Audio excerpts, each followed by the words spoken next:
문명의 발달사를 보면 새로운 세계와 새로운 것을 찾으려는 인간의 노력이 문명의 발전을 가져오게 하였고, 그로 인해서 인간은 쉬지 않고 무엇인가를 찾아 나섰고 지금도 찾고 있음을 보게 됩니다. 새로운 주거 환경, 먹거리를 찾는가 하면 학문을 연구한 사람이라고 하면 새로운 학문의 세계를 찾습니다.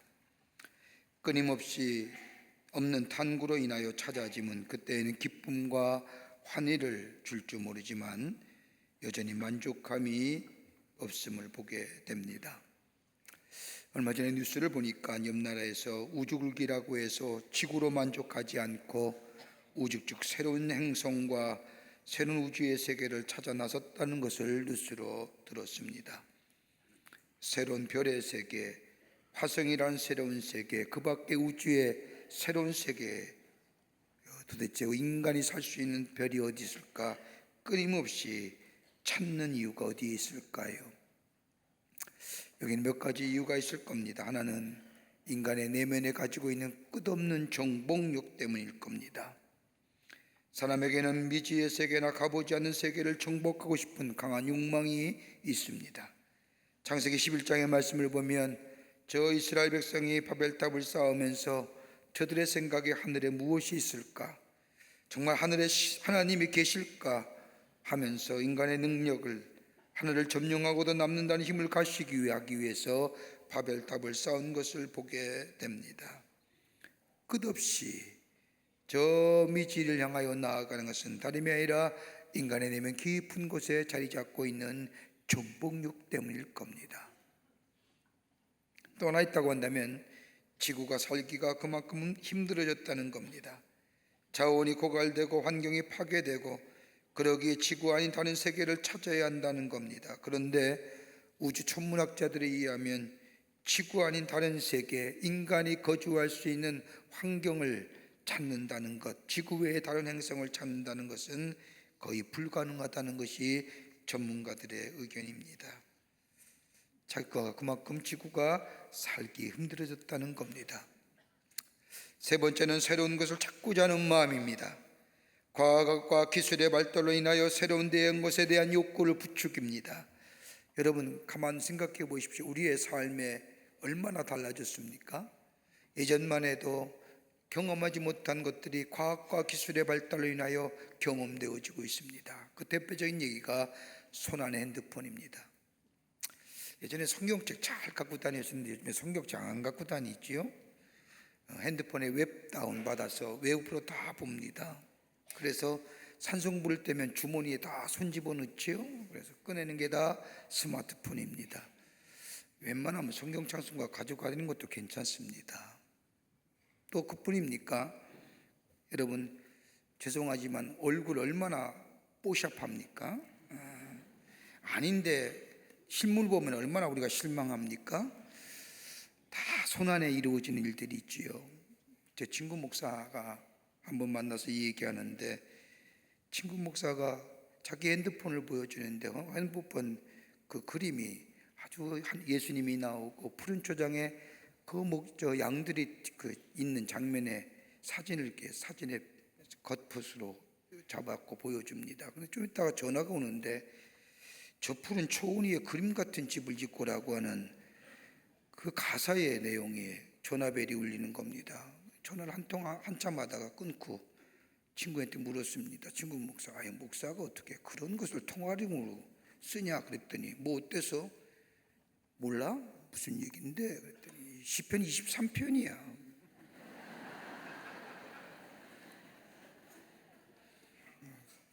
잘 모르는 것 같아 이쪽은요.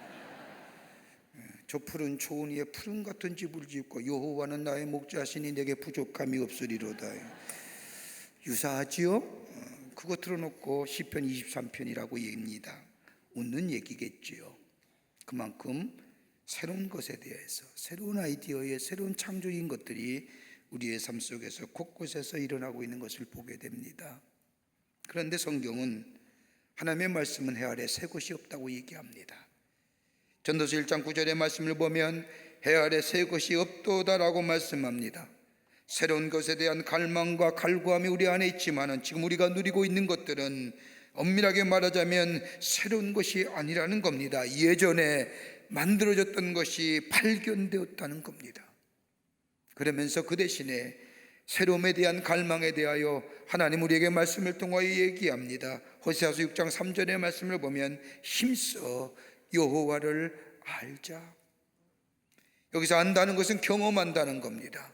하나님을 힘써 알고 하나님을 경험하며 하나님을 만나게 될 때에 우리의 삶 속에 예전에 경험하지 못한 새로움의 역사를 경험한다는 겁니다. 여러분, 하나님을 경험하게 되면 우리의 인생이 달라지지 않습니까? 하나님을 만나게 되고 하나님을 경험하게 되면 내 생각과 내 가치관이 달라지지 않습니까? 하나님을 만나게 되고 하나님을 경험하게 되면 내 삶이 어떻게 이루어졌으며 내가 어디로 가야 되며 내가 무엇을 해야 되는가 분명히 알지 않습니까? 여러분, 이것만큼 새로움의 역사가 어디 있습니까? 내가 예전에 경험하지 못한 것들, 내가 이전에 한 번도 만나보지 못한 일들 경험되어지고 만남되어진다는 것, 여러분, 이 놀라운 일들이 새로움의 역사가 우리의 삶 속에 하나님을 만나고 하나님을 알게 될 때에 이루어진다는 겁니다. 여러분, 오늘 본문의 말씀을 보세요. 이스라엘 백성 애굽의 430년의 긴 노예 생활을 마치고 출애굽하여 하나님의 약속의 땅을 향하여 나아갑니다. 모세 인도하여 애굽을 나온 이스라엘 백성 홍해를 기적같이 건너게 됩니다. 여러분, 홍해를 건너는 사건이 그냥 하나의 해프닝이요 이적이 아닙니다. 그 홍해를 건너는 사건에게는 분명한 영적 의미가 담겨져 있습니다. 그 하나가 뭐냐 하면 자유적 성격입니다. 자유입니다. 억압과 고통, 노예 생활로부터의 단절이요 홍해를 건너므로써의 자유와 해방적 의미가 담겨져 있습니다. 그냥 건너는 게 아닙니다. 더 나아가 거기에는 승리의 의미가 담겨져 있습니다. 애굽과 싸우지 않고 애굽을 물리치고 애굽의 나라는 망하게 되고 이스라엘은 구원에 되는 이런 과정 속에 승리하는 승리적 의미가 거기에 담겨져 있습니다. 승리는 자유고 자유가 승리입니다. 승자에게만은 자유가 있습니다. 세 번째는 기적입니다. 이스라엘 백성 홍해를 걷는 그 자체가 이적이고 기적입니다. 온전한 기적입니다. 기적 아니고는, 하나님의 기적의 역사가 아니고는 생명할 수도 없고 생각해 볼 수 없는 일들이 홍해를 건너는 사건입니다.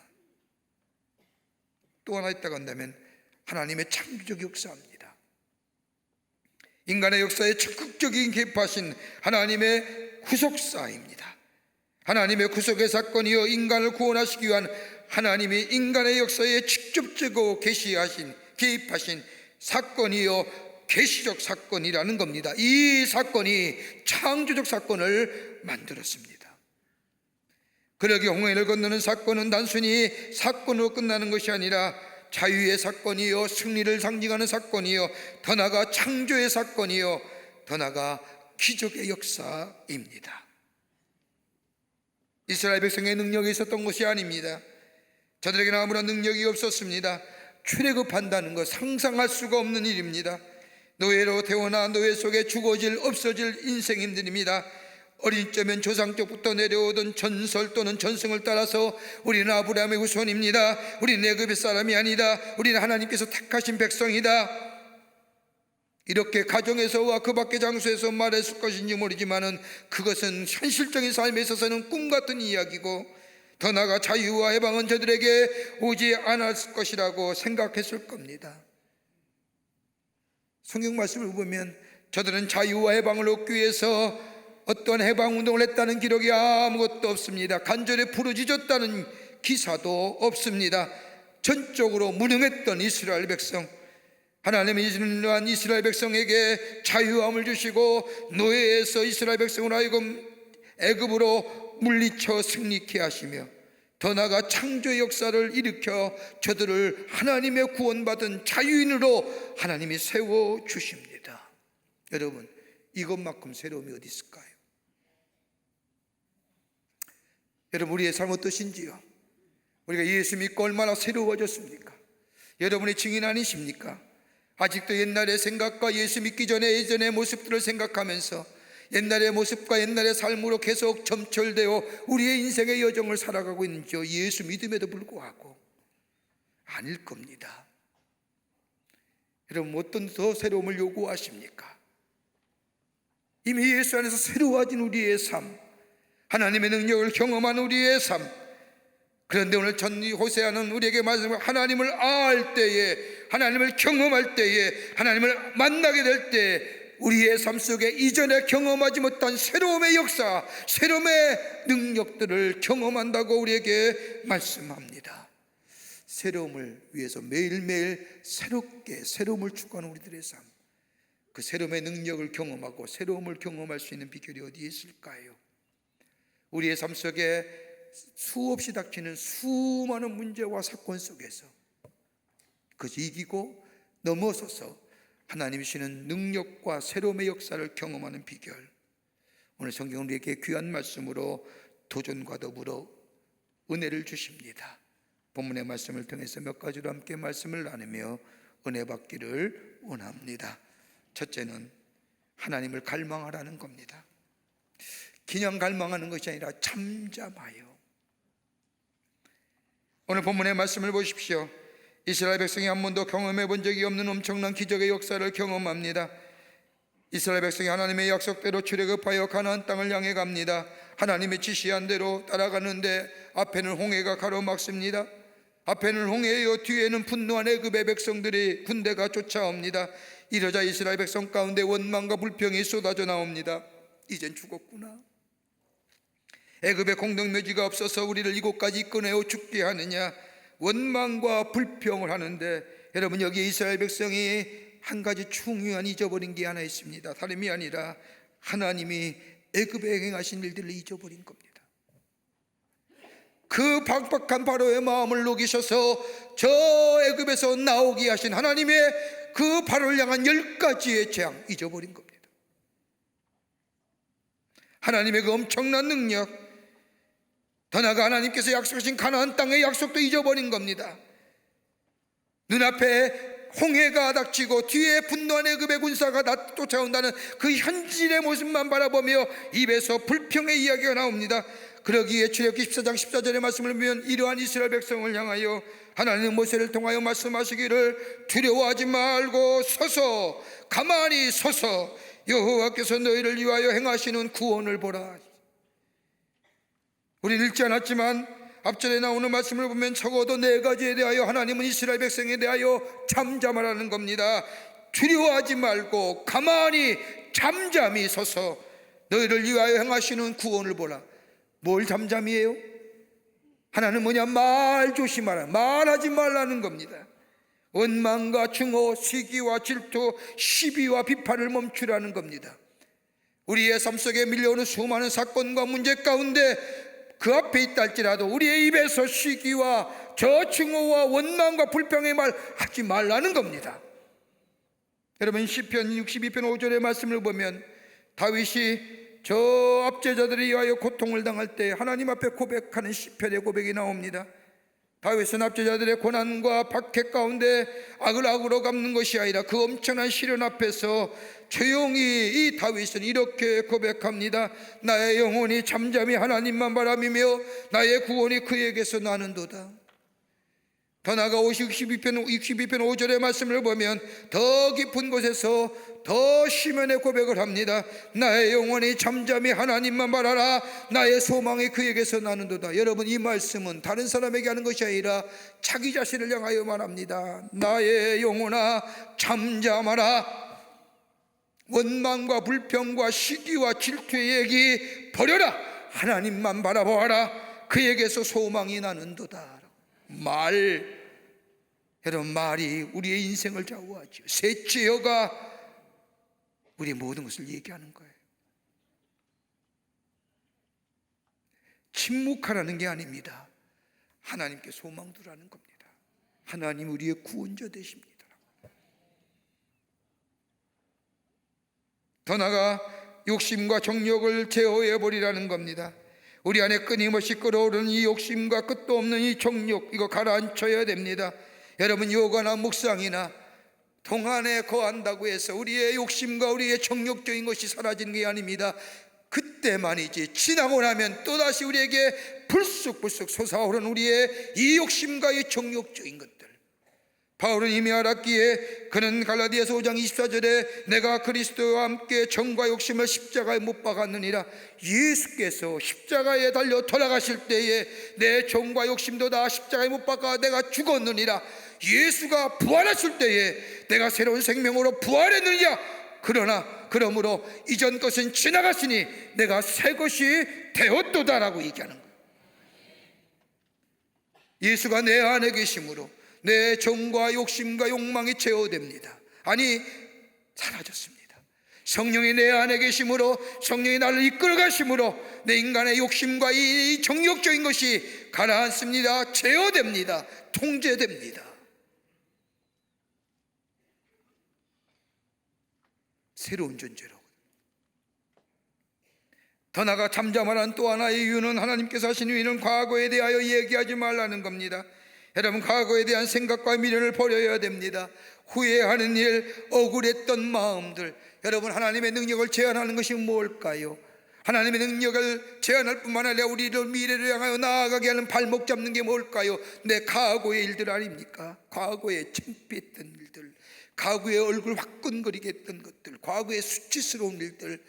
내가 목사이면서, 내가 장로이면서, 내가 집사이면서, 내가 평신도이면서, 내가 하나님의 사람이라고 하면서도 하나님의 사람답게 살지 못했던 일들, 화끈거리는 일들. 과거는 그랬는데 여러분, 왜 과거를 자꾸만 유추하고 과거의 지향적일까요? 미래가 불확실하기 때문에. 저는 부탁이 있습니다. 나이 많이 드신 우리 권사님들, 절대 과거 얘기하지 마세요. 미래가 더 밝지 않습니까? 과거에 좋으셨습니까?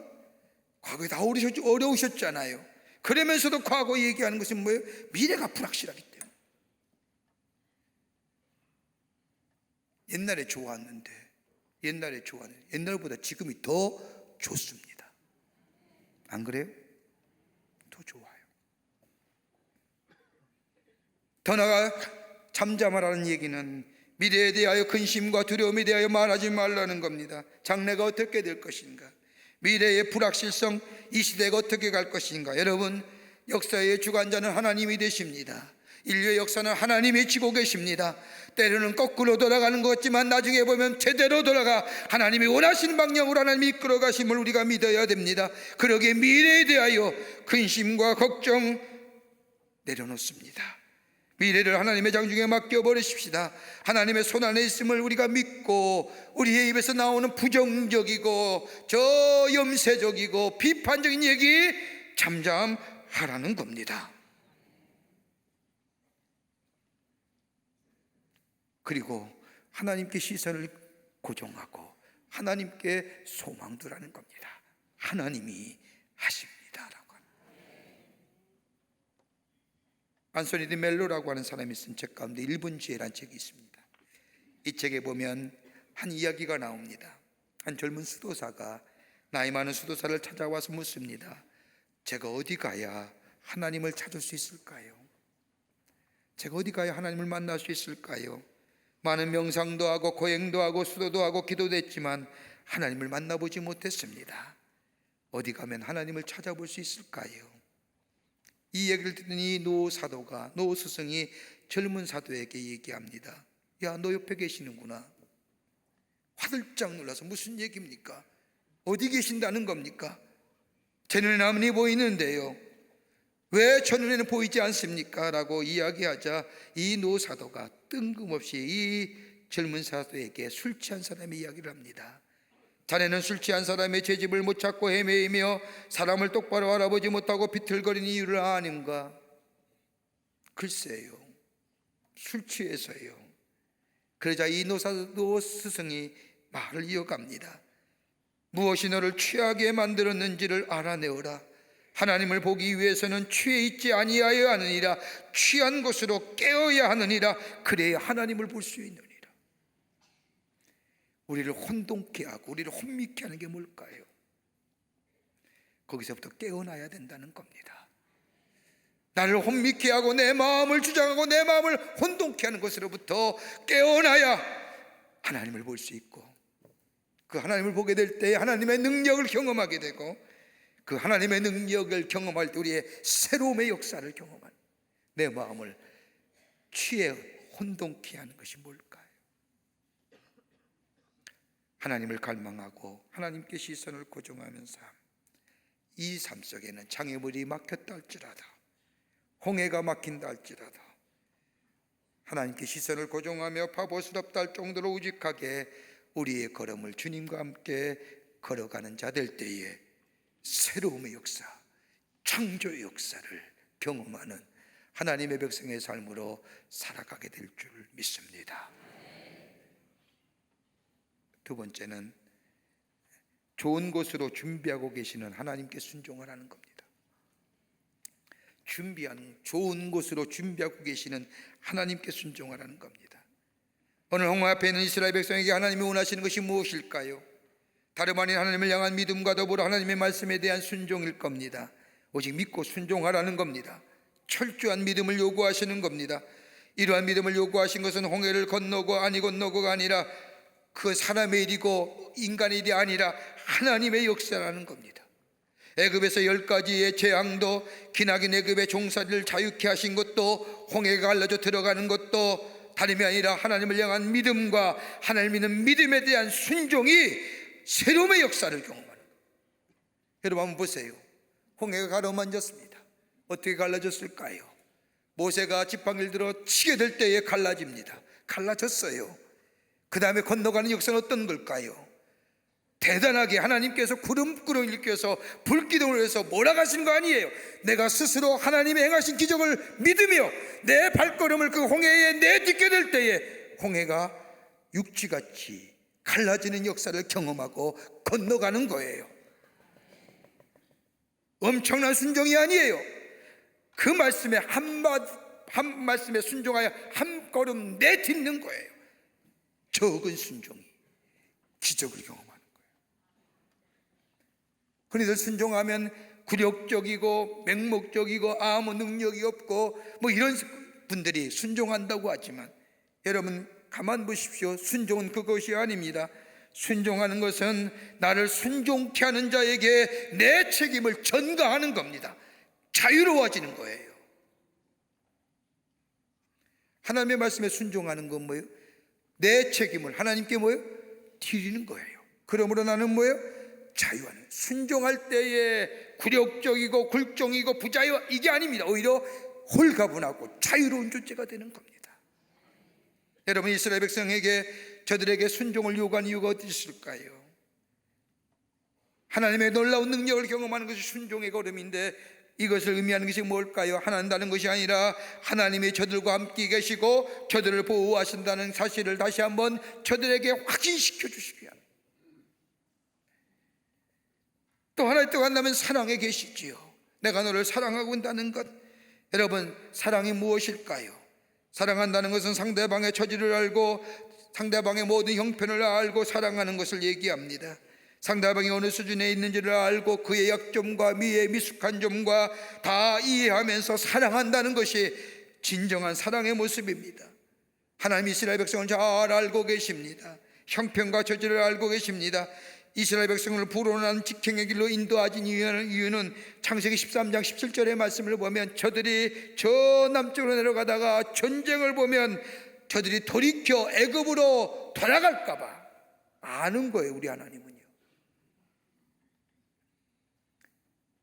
왜 우리의 인생의 여정에서 힘든 일이라고 어려움 다지면 왜 차단의 길을 막아버리는지 좀 퇴로를 열어주셔야만이, 무슨 돌아와서 뒤로 돌아가서 삼보 후퇴해서 일보전 뭐 이런 얘기 할 터인데 막아버리는 게 이유가 뭐예요?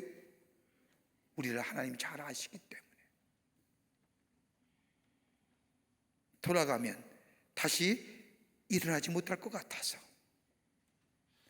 이스라엘 백성의 테러를 막아버린 것은 다름이 아니라 저들이 테러를 통하여 돌아가기만 하면 저들이 안주할까 봐, 하나님의 약속의 땅 저 가나안의 역사가, 그래서 구속받은 백성으로 인류의 구속의 역사의 주인공 되는 삶 놓쳐질까 봐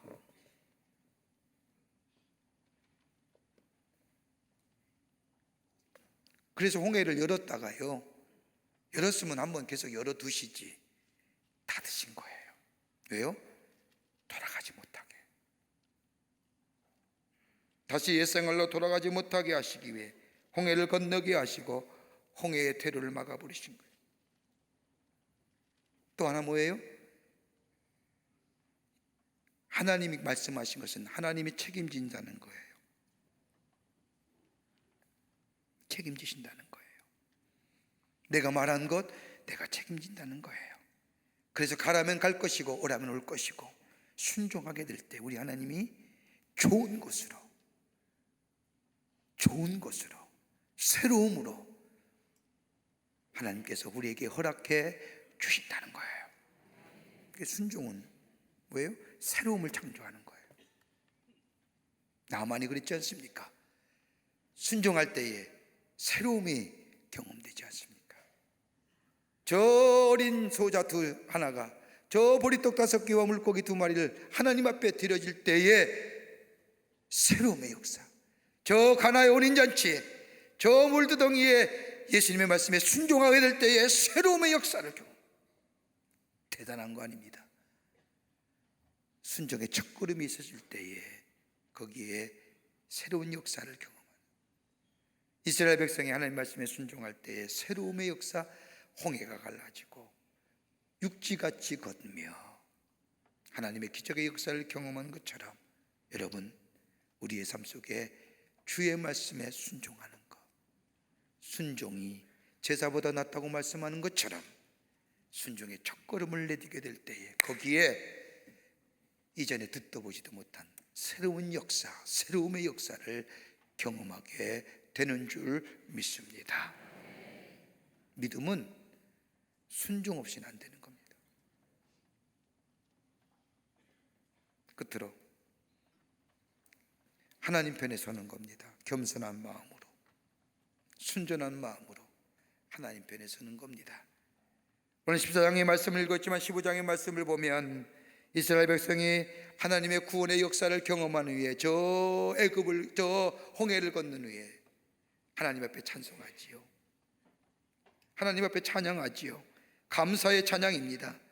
그 찬송의 노래를 들어보면 하나님께서 우리를 사랑하사 구원하시고 애굽의 군대를 바닷속에 던지셨도다, 하나님이여 할렐루야, 감사의 노래가 이어집니다. 이 노래는 자유케 하신 하나님에 대한 찬양의 노래입니다. 그런데 이 노래를 부르는 이스라엘 백성에게 하나님이 요구하신 게 뭘까요? 이렇게 구원의 역사, 하나님의 행하신 일들을 찬송하며 감사의 찬송을 외쳤던 이 이스라엘 백성에게 하나님이 요구하신 게 뭘까요? 여기에 14장 31절이 말씀입니다. 이스라엘이 여호와께서 애굽 사람들에게 베푸신 큰 일을 보았으므로 백성의 여호와를 경외하며 여호와와 그 종 모세를 믿었더라. 하나님을 믿게 된 것, 다른 말로 말하면 모세를 믿게 됐고, 모세가 하나님의 사람임을, 하나님이 우리를 위해 선한 것과 좋은 것으로 인도하신다는 사실을, 우리를 구원하신다는 사실을, 다른 말로 말하면 하나님을 믿게 되었다는 것은 하나님 편에 서게 되었다는 겁니다.